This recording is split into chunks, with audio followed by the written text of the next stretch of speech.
Hello, welcome to the Middle East and World Affairs, and now we will have the eighth and the final lecture, which is called Arab Spring and Authoritarian Resilience in the Post-Arab Spring Era. So, when we see the Arab Spring, the first thing we should keep in mind is the Arab world as a unified identity. Is it true that Arab world is really united, or it is fragmented with doesn't have any concerns? We discussed this before, as you remember, and many Orientals approach trying to show the Arab world as divided entity, but Arab Spring surprised everyone in a sense that it shows that this organic unity still exists within the Arab world, because many scholars like Gregory Gauss, he say that Arab uprisings, or he named it Arab awakenings, surprised many policymakers. But if you have a deep knowledge about the Middle East, in fact, you didn't surprise from this development, because we already discussed that the Arab region is interconnected in many ways, and it's a regional system. So the first the Arab Spring started in Tunisia, and then later on spread to Algeria, Egypt, Jordan, Libya, and finally in Syria. And it proved that, as I said, the Arab world has an unified entity. And we see that the way that Arab Spring spread almost everywhere in the Arab world showed that how the Arab societies are interconnected and how there's a bonds between them. And Arabism, it's also proved that Arabism has a strong implication still in the Middle East since the very beginning. So what caused the Arab Spring? The main argument is that there's a mix of socioeconomic problems, widespread corruption, political grievances, and this was the main reason behind the Arab Spring. And when we come to 2011, we see that combination of many related factors, let's say high unemployment, especially among the young people, and particularly educated young people, because these people who have a good education unfortunately did not find job because of the political corruption, because they don't have political connections, and rampant corruption, internal, regional, and social injustices and inequalities, further deteriorated economic conditions, 2008 crisis, and rising food prices and basic consumer products was the other reasons behind the cause of the Arab Spring. We already talked about the economic dimension. Also, we need to talk about the other roots of the problem as well. So, we know that in the Arab Spring, the political oppositions was ready for these uprisings, because without having any kind of organization, it's impossible to start the Arab Spring. So, we see that especially the Islamic groups was very organized, and they used the social media. And what we witness in the Arab Spring is that there's a widespread of use of social media and other communications that led people to organize and make these revolutions effectively. And all these factors, interestingly, discredit the Orientalist discourse. As we talked before, in detail, that, Arab people cannot be united, Arab people cannot do anything, Arab people cannot be organized, Arab people are covered, Arab people are, they don't show reaction to anything, that kind of belief. So this all discredit that, and it also showed that how the Arab people could be also brave and respond to corruption, even this will cause to their lives. So, Arab Spring, as I said, is felt everywhere. So, in greater extent or lesser extent, every single Arab country is, affected by the Arab Spring revolutions. But there are also some differences. So, For example, in Egypt, we see that the protesters are including wide range of social classes, and only rich, wealthy elite class did not give a support, and also very poor urban peasants did not support the revolution because, you know, when you look at the peasantry, you know, they are always loyal to the state, and they think that, you know, they will encounter with further problems by involving this conflict. On the other hand, for wealthy elite class, naturally, there is no reason for them to for the change of the regime or any change within the regime, so they didn't support the Arab Spring revolutions. In the Tunisia, in contrast, we see that there's a wide consensus in Tunisia against the regime. So even if the rich classes, the wealthy, comparatively speaking, wealthy classes also supported the revolution in Tunisia. But on the other hand, Libya, Syria, Bahrain, Yemen, they were all supported the revolutions in different respects. For example, in Bahrain, it was again sectarian base, where Shia people is reacted against the Sunni regime, minority Sunni regime. In Yemen, again, we see a sectarian base. In Syria, it's also sectarian base. And in Libya, it's not a sectarian base, but we see that they all have different characters. So, we have two questions that arrived after the Arab Spring, and everybody wondered this thing. Will the Arab Spring will lead to democratic systems, democratic openings? That's the first question. And the second question is, what will be the role of the Islamist parties in this democratic opening?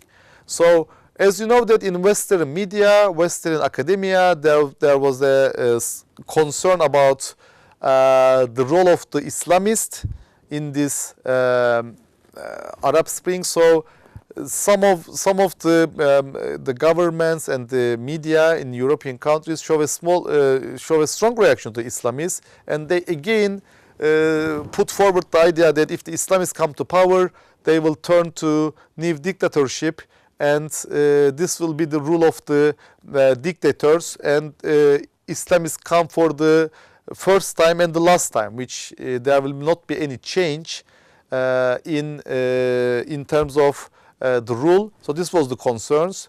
So we know that Arab Spring today, especially after the counter-revolution in Egypt, was an unfinished process, let's say, in terms of only partial overthrow of the authoritarian regimes in Libya and in Tunisia. But in Egypt, again, we have a new authoritarian regime, and we can't say that it was completely successful in terms of removing the authoritarian regime in the Middle East. So this point is led us to think that whether Arab Spring was a revolutionary transformation. So instead of evolutionary, maybe we can talk about a revolutionary transformation. So we are thinking about this, and counter-Egyptian revolution, as I said, proves us that Arab Spring was not a revolutionary transformation where we see a complete transformation of the regimes. So all these questions led us to further discussion, which is authoritarian resilience and upgrading. So how come this authoritarian resilience built and upgraded in such a way that the authoritarianism still persists in the Middle East, and still there's a very limited space for democracy? When we look at the studies in the Arab world, we see that throughout the 1980s and 90s, paradigm of authoritarian resilience, especially Salameh publication, is discussed within the academic circles. And Raymond Hinnebusch defined these regimes as authoritarian upgrading, which is a new term. So authoritarian upgrading is post-populist authoritarian Arab regimes built their power and their legitimacy on a distinctive formula that had become increasingly dysfunctional. So here we see that the Arab regions actually did not replace, but they just upgrade their authoritarian rule, and it continues in different shapes, different respects. So what Rex Bryden called this as controlled liberalization.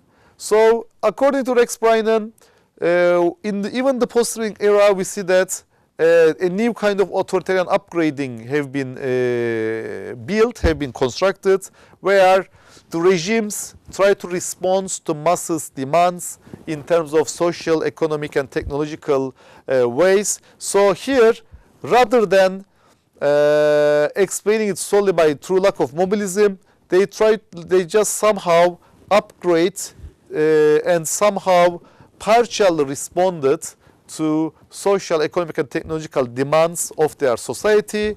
So as a part of this process, as Bryden underlines, we see a partial or periodic openings, a very controlled degree of political liberalization, very limited political pluralism, and as a result, rather than passing to full democratization, instead we have a substitute for democratization, a limited liberalization, which the regimes, by this way, by giving some rights to the people, by making some openings, they continue their authoritarian upgrading.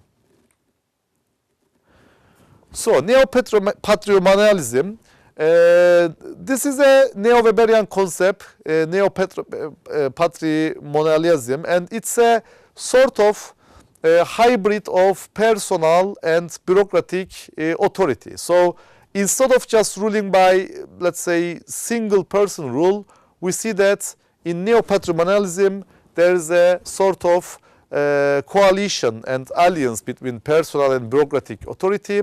So according to Stefan and Linz, these patrimonial regimes are less likely has a peaceful transition in force, because there will be very limited softliners in the regime, and the leader will ally with softliners in opposition in order to remove the president. So according to this theory, in Syria, for example, the forces were colonized by the presidential clans, cliental networks, and elites remained behind the president, according to this understanding, which is true. But where the state bureaucratic apparatus enjoyed a relative autonomy, so if they are not dependent to the regime, then we can say that the leader was not colonized by any particular identity, and such as in the case of Egypt and Tunisia, even these people could sacrifice the presidential family and have a new kind of agreement with regime softliners and peaceful protesters. So on the first hand, we see that there was a more patrimonial regime, as in the case of Syria. That's why the complete dependence and loyalty of the security forces to the Syrians and elites didn't make any change. So we didn't see any shift from these elite classes to the opposition. But on the other hand, in Egypt and in Tunisia, where the regime was not in complete control of the particular classes, we see the change become limited. So if we summarize these patrimonial bureaucratic balances, as Hindenburg named, he said that the regime resistant capacities, so how the regime with its bureaucratic establishment, with its alliances, with its class alliance, how they can resist the regime, that was the main point to determine whether regime will be changed or not. And he summarized it like this: if the bureaucratic capacity is high relative to the patrimonial authority, so he's talking about the bureaucratic capacity here, and loyalty to the leader is low, but its capacity to sustain the state establishment is high, then we see a change, like in the case of Tunisia and Egypt. And he also continued, where the patrimonial state is high and bureaucratic is low, and the state apparatus stays loyal, but the state collapses, like in the case of Libya, then the leaders' clientele networks were far stronger than the state institutions. So Nazih Ayubi concludes that most fundamentalist groupings act as a counter-democratic force, and this explains why there's a delay of democratization. And in the Middle East, democracy in the Middle East are not purely economic, technological, or religious or cultural.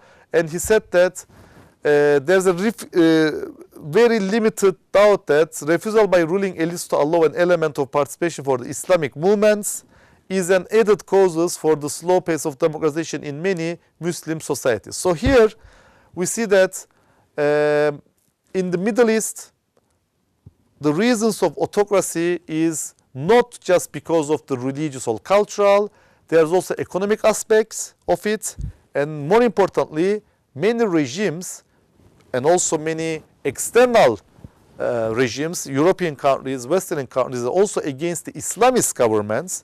So when we combine all this, it explains that why Arab Spring was not successful in some countries. Again, I'm telling because of the religious factors, cultural factors, economic factors, social factors, and also the refusal of ruling elites from the Islamic movement is standing as other reasons.